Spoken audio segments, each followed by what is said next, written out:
जो मार्क्स हैं वो मैटर नहीं करते। कि आपको लग रहा है कि भाई बोर्ड्स को भी क्लियर करना है या आपने कोई टाइम टेबल स्पेशल बनाया था, इसके लिए स्पेशल टाइम दिया था, ऐसा कुछ रहा आपकी? तैयारी है वो बहुत सिंपल। सीयूईटी का एक सिंपल पैटर्न है कि आपको एनसीईआरटी ही मैं आपको रिकमेंड करूंगा कि आप टारगेट गुरुकुल के चैनल पे भी पढ़ सकते हैं। वहाँ पे काफी सारे मटेरियल अवेलेबल है और बच्चों के मन में एक धारणा बन गई है कि ये काफी टफ एग्जाम है। और उनके मार्क्स थे बोर्ड्स के, वो कितने थे? 70%। और आप देख रहे हैं जब इन्होंने सीयूईटी परीक्षा दी तो 100%। मैं बिल्कुल कहूँगा कि आप लोग जो मॉक टेस्ट सीरीज होते हैं उसको आप लोग कीजिए। जैसे बोर्ड भी कोई मैटर नहीं करता कि लोग कहते हैं कि भैया सीबीएसई वाले से एक्स्ट्रा ऑर्डिनरी होते हैं, ऐसा कुछ आपको लगा जब कुछ? जय हिंद साथियों, टॉपर स्टॉक पर आप सभी का हार्दिक स्वागत है।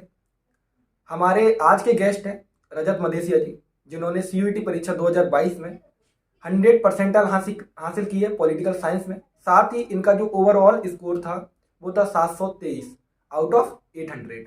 तो आज हम इनकी बुक लिस्ट जानेंगे, क्या इनकी स्ट्रेटेजी रही, क्या इनके मतलब संघर्ष रहे, क्योंकि आपको पता है कि जब तैयारियां करते हैं तो काफ़ी कठिनाइयों का सामना करना होता है, क्योंकि बोर्ड भी है, उसके साथ ही हमको सीयूईटी परीक्षा की तैयारी करनी है। वो सारी चीज़ें इनसे हम जानेंगे कि करके।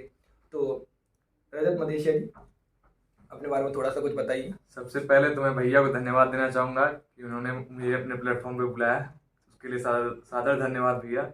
और जहाँ तक मेरी बात है, मेरा नाम रजत मदेशिया है और मैं उत्तर प्रदेश के मऊ जिले से आता हूँ।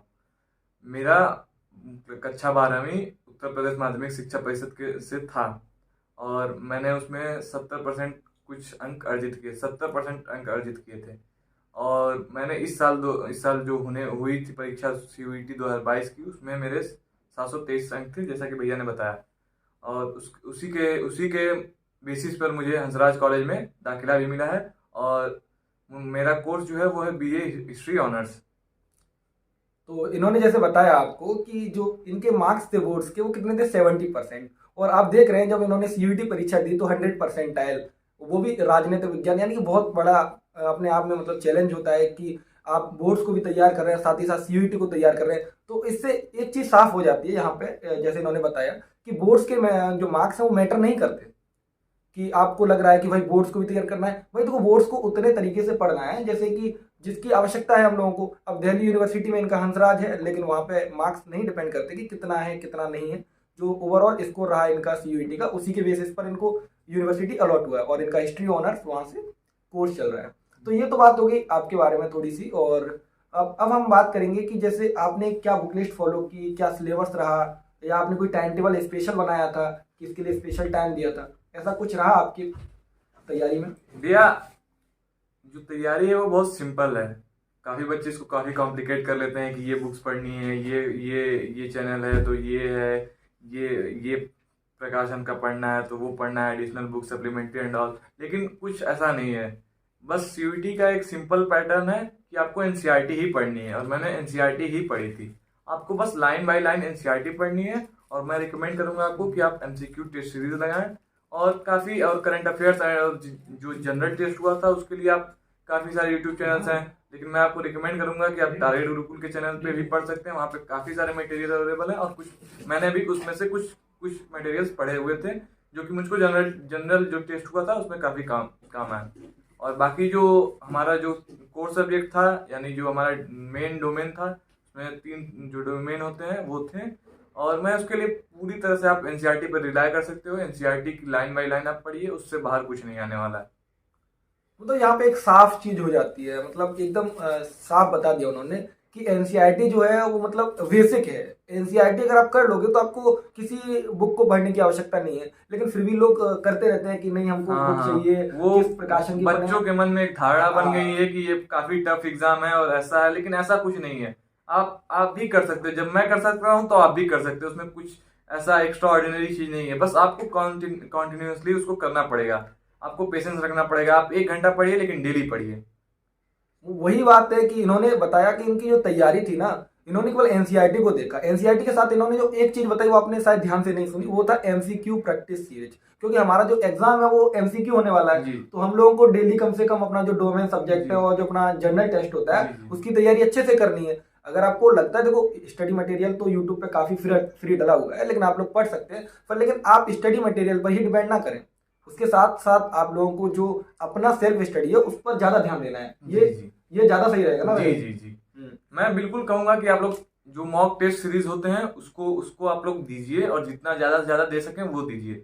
और बाकी बाकी आप सिलेबस कंप्लीट कीजिए, उसको रिवाइज कीजिए, री रिवाइज कीजिए, और एनसीईआरटी ही पढ़िए। उसके बाहर कुछ पढ़ने की एक्स्ट्रा ऑर्डिनरी कुछ कुछ जरूरत नहीं है मेरे हिसाब से, खासकर अगर आप आर्ट्स स्ट्रीम के विद्यार्थी हैं तो।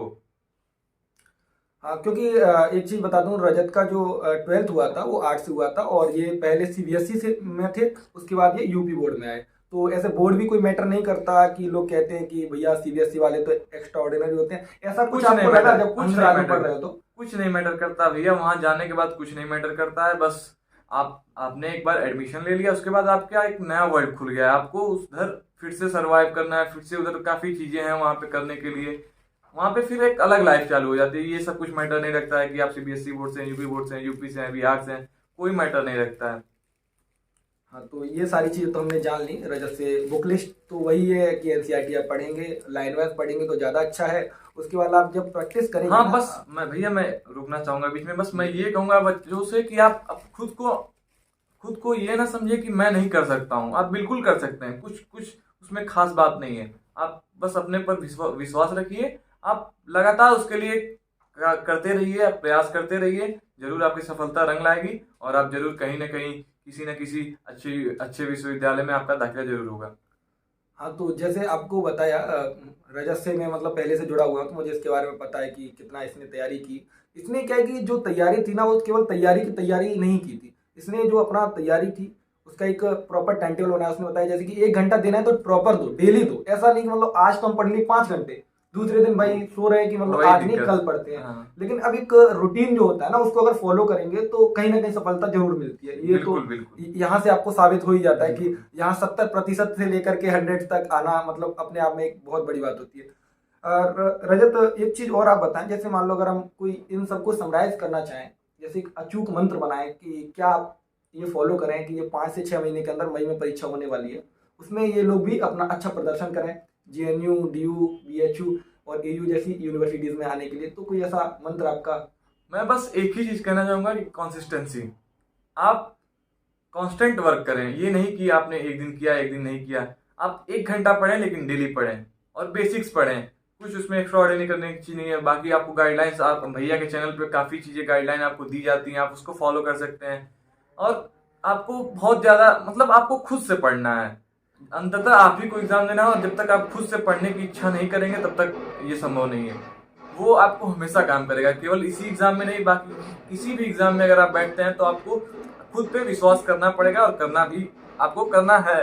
और आप यकीन रखिए, आप जरूर किसी न किसी दिन, जिस दिन भी आपका अगले वाला डेट आ गया शायद, मई में तो है। उसके बाद आप जरूर किसी न किसी अच्छे विश्वविद्यालय में दाखिला लेंगे।